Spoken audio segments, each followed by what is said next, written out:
I swear, the room got smaller when she smiled. It wasn't just the kind of smile teachers give to be polite. It was quieter than that, almost private, like she'd remembered something she wasn't supposed to. She was standing by the whiteboard, sleeves rolled to her elbows, chalk dust on her fingers. The late light from the windows made her hair look softer, not silver exactly, but close enough that it caught the glow. Her name was Mrs. Hale. Lena when she forgot to correct herself. I was supposed to be helping stack papers for some end-of-term project. Nothing special. Just another excuse to stay a few extra minutes. But time moved differently around her, slower, heavier. You could hear it in the pause before she spoke. See it in how she didn't quite meet your eyes for too long. She wasn't the kind of beautiful that made you stare. She was the kind that made you look twice, then realize you hadn't looked away. "You don't have to stay this late, you know?" she said, half turning toward me. "I don't mind," I answered, though the truth was closer to I couldn't leave if I tried. Her lips pressed together, a flicker of amusement.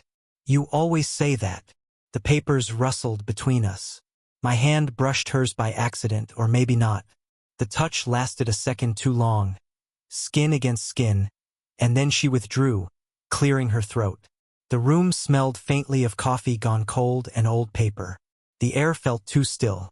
I could hear the ticking clock over the door like a second heartbeat. "You're quiet tonight," she said, softer now. "I was just thinking," I said. "About." I should have had an answer ready. I didn't. My mind blanked under her gaze. Not sharp, not judgmental, just aware. "Nothing," I muttered. She smiled again, smaller this time, but it reached her eyes. "That never means nothing." Her voice carried that mix of warmth and warning that made everything sound like a secret. The kind of voice that could undo you if you listened too closely. I watched her reach for a folder on the desk, her fingers grazing the edge, then stopping midair when she realized I was still looking.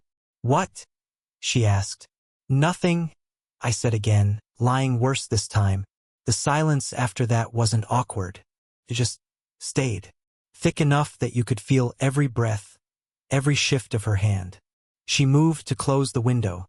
The breeze caught her hair, lifted it just enough that I caught the faintest trace of her perfume. Not floral, not sweet, just clean, steady, the kind of scent that made you lean in without meaning to. "Storm's coming," she said. I nodded, though I hadn't looked outside.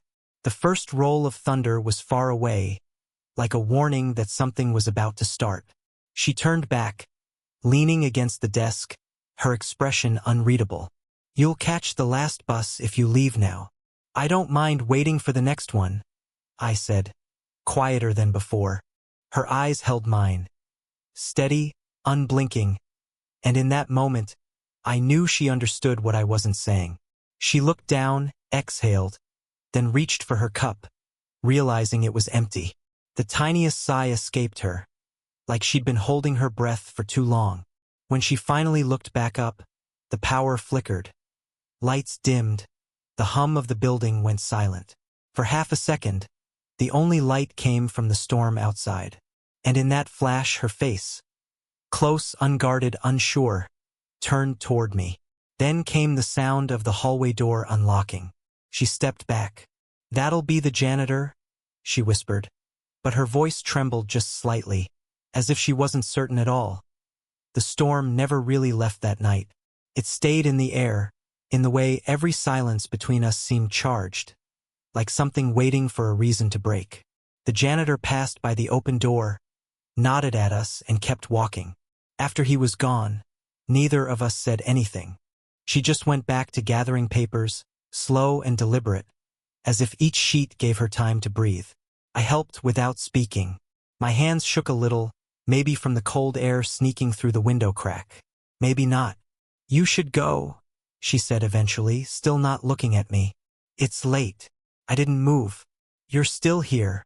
That made her stop. She set the papers down, leaned on the desk, and looked at me. Really looked. "I've been here long enough," she said. "Too long, maybe." Her tone wasn't about the room. It was about something older, something that carried weight. I could see it in her eyes, the kind of tired you don't get from work. She'd mentioned once, weeks ago, that she'd been married. She'd said, correcting herself too quickly. I never asked why that changed. She never explained. But sometimes, between her words, there was an ache that filled in the blanks. You ever wish things had gone differently? I asked, unsure why I said it. She let out a breath that wasn't quite a laugh. Every grown-up does. Eventually, her fingers traced the edge of the desk, slow circles, like she was remembering something. Then softer. And you? You still think everything can be fixed with time? I shrugged. Not everything.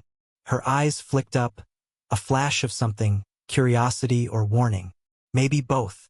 For a second, I forgot how to stand. Forgot what to do with my hands. She noticed, I think she always did, and reached past me to grab a stack of folders. Her sleeve brushed my arm. Warm. Barely there. Neither of us moved away. She froze first, her breath catching just enough for me to hear it. Then she stepped back, clearing her throat. I shouldn't, she started, but didn't finish. Yeah, I said. Me either. The rain hit harder against the windows. She looked toward the sound like it was an excuse to look away. It's not about you, she said quietly. I didn't say it was. Her eyes softened, a kind of apology she couldn't say out loud. You're young. You think moments mean something more than they do. Maybe they do, I said. The words hung there, heavier than I meant them to. She blinked once, slowly, like she wanted to believe that, but couldn't let herself. A drop of rain slid down the inside of the glass, following its own line down to the sill. She watched it. I watched her. Then she spoke, almost to herself. You make it hard to forget I'm supposed to know better. She moved to turn off the lamp, but her hand brushed mine on the switch. Not by accident this time. Neither of us pulled away. Outside, thunder rolled again. She didn't look at me when she said it, but her voice was barely a whisper. Go before I stop telling you to. And even as I stepped toward the door, her hand lingered on mine a heartbeat longer than it should have. The next day, I told myself I wouldn't stay after class. I said it twice before I walked in. Once more when I saw her standing at the window, sunlight catching in her hair like the storm never happened.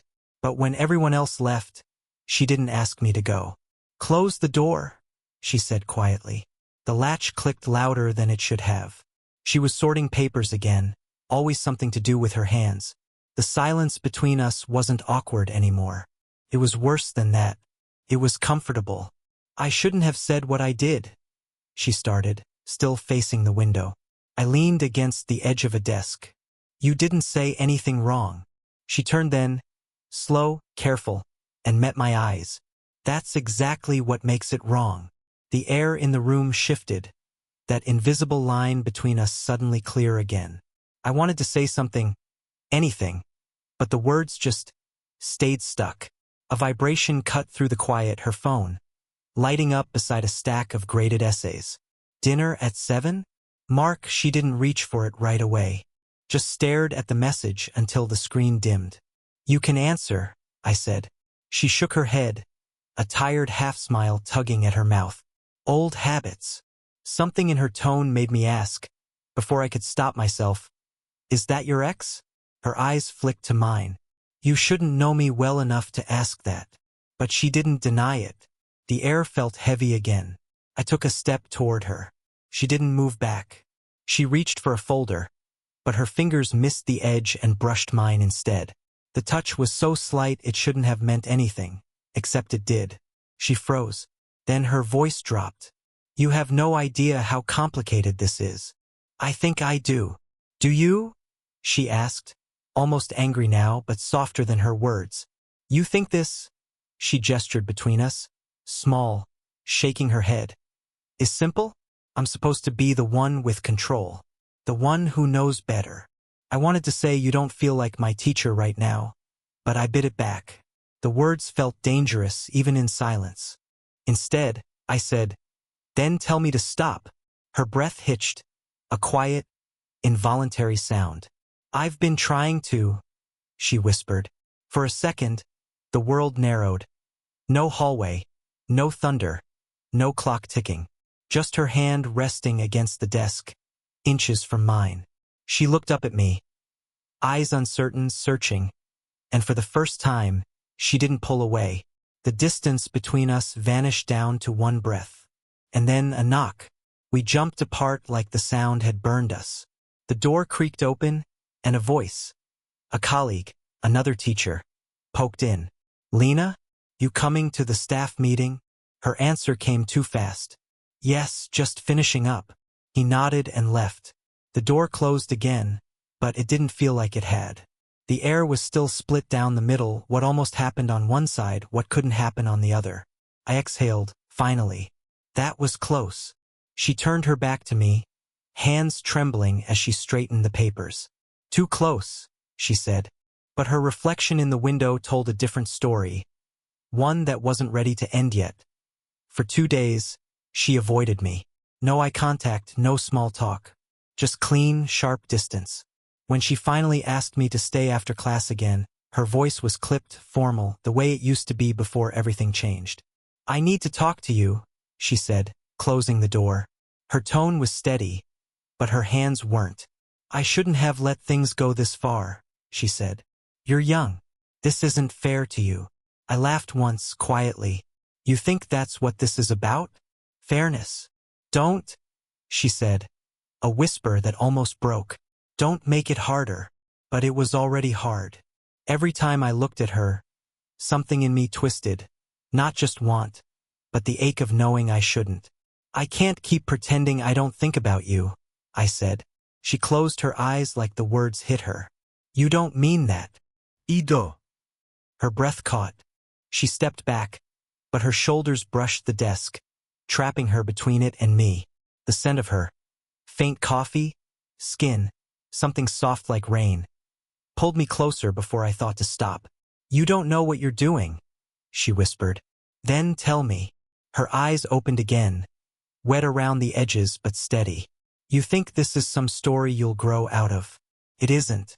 It's real. And real things break people." Her voice cracked on that last word. I reached up without thinking and brushed a strand of hair from her face. My fingers grazed her temple, slow, careful, as if touching a secret. She didn't move. Her pulse jumped at her throat. I could see it, feel it, the space between us charged, unsteady. "You shouldn't," she breathed. "I know." And then neither of us moved for a long time. The rain had started again. A soft patter against the window, the same sound from the first night. "I told myself it was just loneliness," she said. "That I liked the quiet after you left, not you." Her voice trembled. "But then I started waiting for it. For you." That was it, the breaking point. The truth she'd been holding behind every polite smile, every careful pause. I took one step closer, close enough that I could feel the warmth of her breath against my chin. She didn't look away. "If you do this," she said, voice barely a whisper, "you don't get to forget it. Neither do you." For a second, our faces hovered a breath apart, that impossible moment before gravity takes over. Then the sound of footsteps echoed in the hallway. Her eyes widened, and she pressed a hand to my chest, stopping me just short. "Not here," she whispered, but her hand didn't move away. The doorknob rattled. We froze, eyes locked, breath tangled, caught between the choice to step back or finally cross the line. The knock that night didn't end with footsteps fading. Someone lingered in the hall. We heard it, the quiet pause before retreat. When the door finally closed again, Lena stepped away from me like the space between us had suddenly become dangerous. "I need to go," she said, grabbing her bag too quickly. "Lena, don't." Her voice shook, not from anger, from fear that someone else might have heard what the silence in that room meant. She left before I could answer. The next day, she wasn't at school. Her classroom stayed locked, lights off, her name still printed neatly on the door. The absence hit harder than I expected, like the air had been pulled out of the place. I told myself to let it go, to stop showing up. But after 2 days, I knocked anyway. The door opened halfway. She looked different.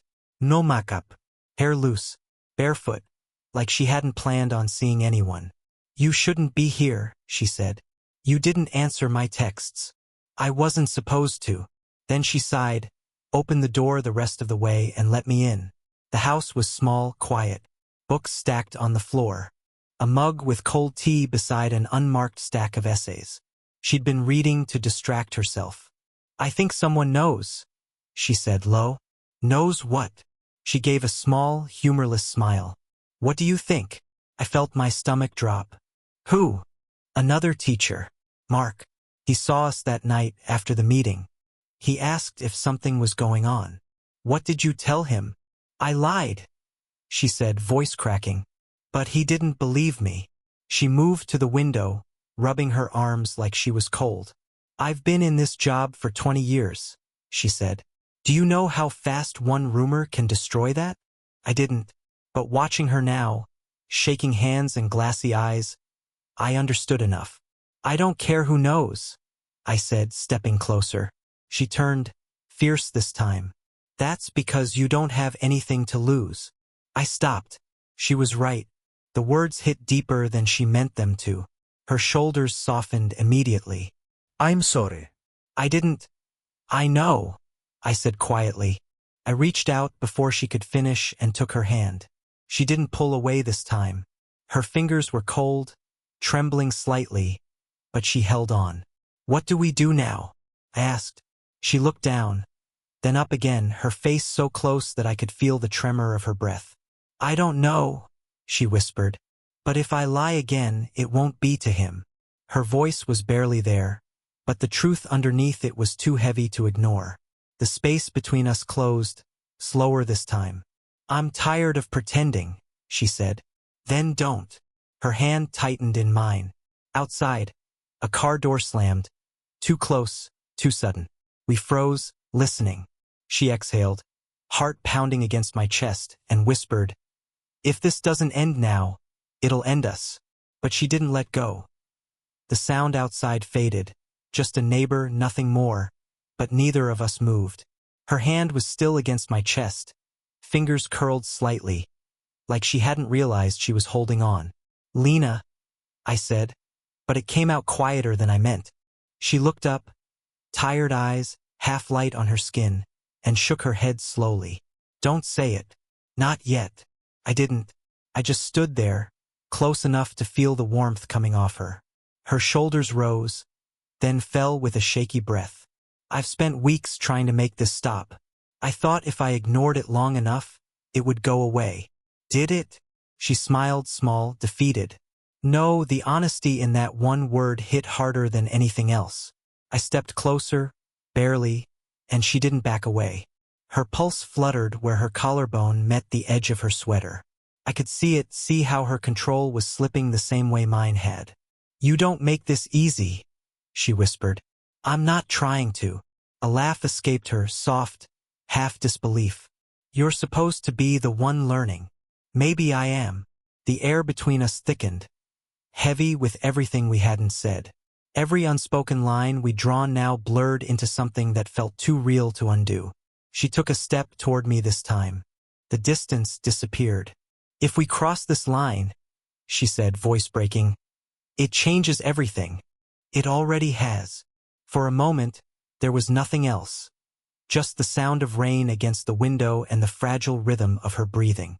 She reached up, hesitated, then let her fingers rest against the side of my face.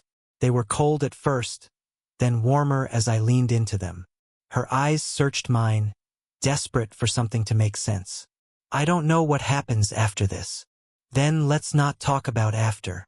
Her breath hitched. The space between us narrowed until it was gone.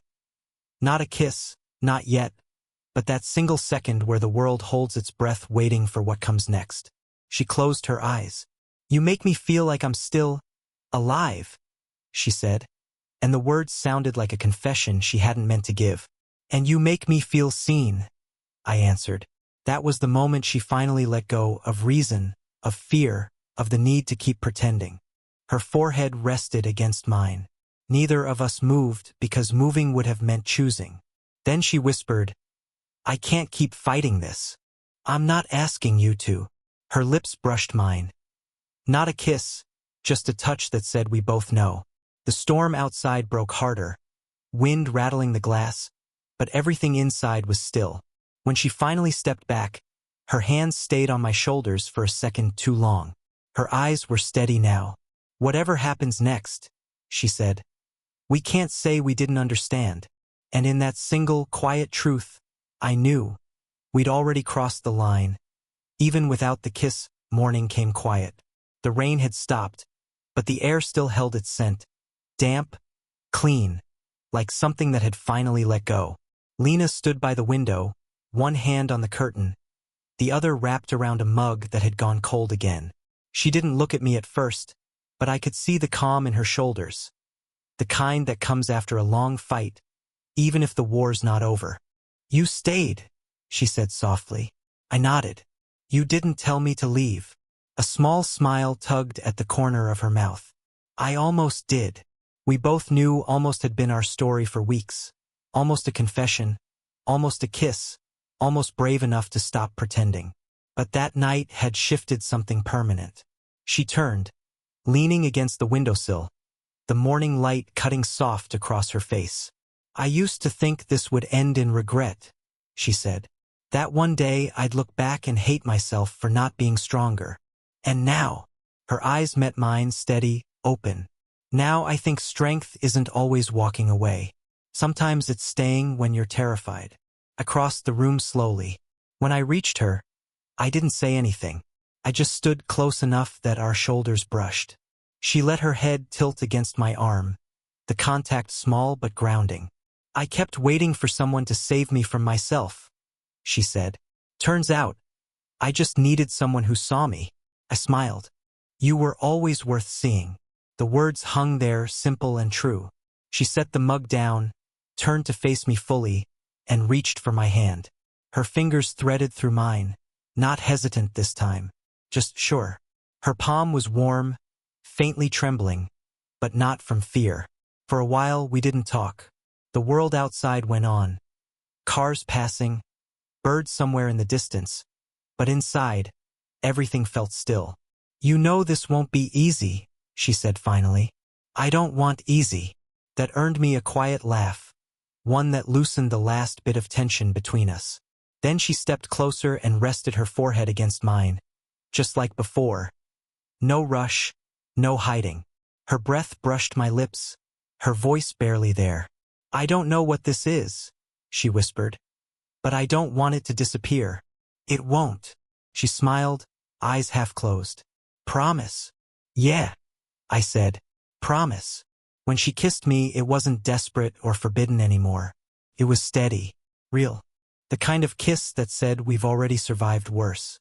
When she finally pulled back, her hand stayed at the side of my neck, thumb brushing once before she let it rest there. "Guess some lessons really are taught after hours," she murmured, almost teasing. But her eyes softened right after. I laughed under my breath. "Yeah, and some stick forever." We stayed like that for a while. Quiet, close, the morning light filling the room around us. Whatever came next, we'd figure it out together. Did you enjoy the story? What kind of stories would you like to hear next?